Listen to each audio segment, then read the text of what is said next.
Jeremy Roenick will join us here. But he's here. We had McLovin standing up against the wall, and I asked JR, we have a Nerf puck here, and I said, could you hit McLovin, in the butt by hit, with one shot with the puck? And you did. I said, well, can I get right cheek or left cheek here? I think you almost went 5-hole there. It almost stuck. It was. I got him good though. Luckily it was a Nerf puck though. Love taking advantage of Seton. Fritzy rolled up his shirts here. I saw that. Like his guns. Yeah, he's been working out. Fritz, you been working out? I have been a little bit. No punches today, not by you, man. You're looking a little bit too buff. You can't. Yeah, you could probably handle one of my shots. Oh, I don't think so. Let's look at guns though. I mean, his guns compared to you? He's got pretty good guns. No, his guns are definitely a lot bigger than mine. Really? Yeah. Let's see the little pond in back. Oh yeah, that's a good one. See, I have a little lake. He's got a lake. I got a pond. So you're looking buff, man. No, he's sick. Not. No, he's not. It must be summertime coming up. Beach time. That's what it is. All right. We had good luck. Keeper of the cup who came in, Phil Pritchard, and he made fun of Fritzy. Said it looks like he'd had a couple of donuts. I did not appreciate that comment. No, I wouldn't. Donuts wasn't going to be mine. A couple of pizzas maybe, not donuts. I wanted to ask you about injuries, playing with injuries. Here you have Derrick Rose coming back from an ACL. But the mentality of a hockey player as opposed to other sports, why is it hockey players feel the need? I mean, it's just in your DNA that you come back and play no matter what. I think it's really a pride thing. I think guys really take pride in playing for their team and playing for a Stanley Cup. There's no question in my mind. I think professional hockey players are the most humble and respectful athletes in the world. That's just my opinion. But I think they really feel a sense of need to do it for their team, for their city, for their fans, and for their teammates. They love their teammates, and to win is in the National Hockey League. I believe a Stanley Cup is one of the toughest things to do, and nobody wants to miss out on something like that. So they'll come back anytime they can. But here's Derrick Rose in Chicago, and at what point do you say, after a year, his doctor cleared him 2 months ago, how much of this is mental, how much is physical, in your opinion? With him now, I think it's mental. And, it's been a long time since Derrick Rose has been out, and now we're in the biggest part of the NBA season. I mean, they're playing the best team in the world in the Miami Heat. To me, I wouldn't even see the question of being back. I would have been back game one, and I know, come back against the best team, and LeBron James, why do it? It's because you're Derrick Rose. It's because you are one of the best players in the world also, and you can help regardless of, I think at 90%, you're better than 80%, you're better than most players in the world. Get back in there and help your team. But also, if you're, what do his teammates really think about this? Because they're saying all the right things publicly. Privately, how much are they questioning? Well, I know if it was in the National Hockey League, guys would be questioning their heart. They'd be questioning their dedication and their craving to win for the team. Or as a teammate, they see him practicing, they see him going out and being full bore in practice, doing everything he's supposed to do. They're like, why aren't you playing?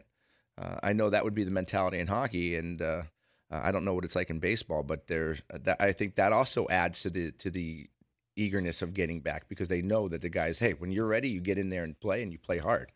Hockey players laugh at other players, other athletes in other sports when they look at the injuries that keeps them out? Especially baseball, yeah, without question. Basketball, you see guys get carried off, and, two guys, or you see a wheelchair come out every once in a while. It's kind of funny. It's kind of comical. Okay, rank the sport's softest to the toughest. Baseball by far. Without question. Hangnail, see you later. Got a cough, can't play today. And it's the least active of all major sports. I mean, a lot of them are standing there waiting for the ball to come to them, and a lot of us are sitting around waiting for the next pitch. I know it's 162 games. It's one of the hardest things in the world to do, to hit a fastball. I understand. But the best sporting position you can ever have is the starting pitcher in Major League Baseball. What's the worst injury you ever had? I took that puck to the jaw in 2004, broke my jaw in 22 places. I was out 8 weeks. And then I talked about this last time I was on the show, 8 weeks to the day. I took all the stuff out with pliers and wire cutters by myself, and then played that night. It was 8 weeks. Doctor, I said, doctor, how long can I be out? Wait, so you took pliers inside and took out the stitches? Yeah, with my trainer. I told the equipment guy, go get some pliers and some wire cutters, and I pulled them right out in Philadelphia and played that night. Yeah, we're not normal. No, sure. You're not. No, you're not. No, hockey players are not normal. But then they put the steel plate in your jaw? Yeah, well, I had the steel plates in my jaw because I broke it in 98 in 4 places. Darian Hatcher knocked my head off, which I probably deserved, and got wired up and then did it again in 2004 in 22 places. So it was like, this thing's not staying together. But is there help. a doctor that says you might not want to do this? Because I have to. Well, the doctors asked. Actually, the doctor was there, and he said, "Well, come in tomorrow so we can Novocaine you up." And I'm like, "No, you said 8 weeks. Today is the 8th week. We play in 3.5 hours. That's what you said." And I've been able to skate, so I was in shape. It was just whether my jaw was ready to get the wires off, and that's what he said. And he wouldn't do it. So I said, we're going to do it anyway. So we went and So you weren't medically cleared? I was medically cleared, but he didn't want to do it without the Novocaine. And the Novocaine was at his office that he wanted to do it the next day. But when you have wires on for 8 weeks and you can't eat, there's no doctor in the world that's going to tell a hockey player, at least me, that you're not taking them off on that 8th day. Toughest guy, though, considering what he played through. I mean, I'm looking at Sidney Crosby. He took the puck to the jaw, and he, the concussions and everything he's gone through. But if you were going to single out a guy and say, toughest guy ever because he played through this. Sidney Crosby's impressed me a lot with what he's gone through the last couple of years. I know it's very difficult to come back from 1 concussion. He's come back from 2.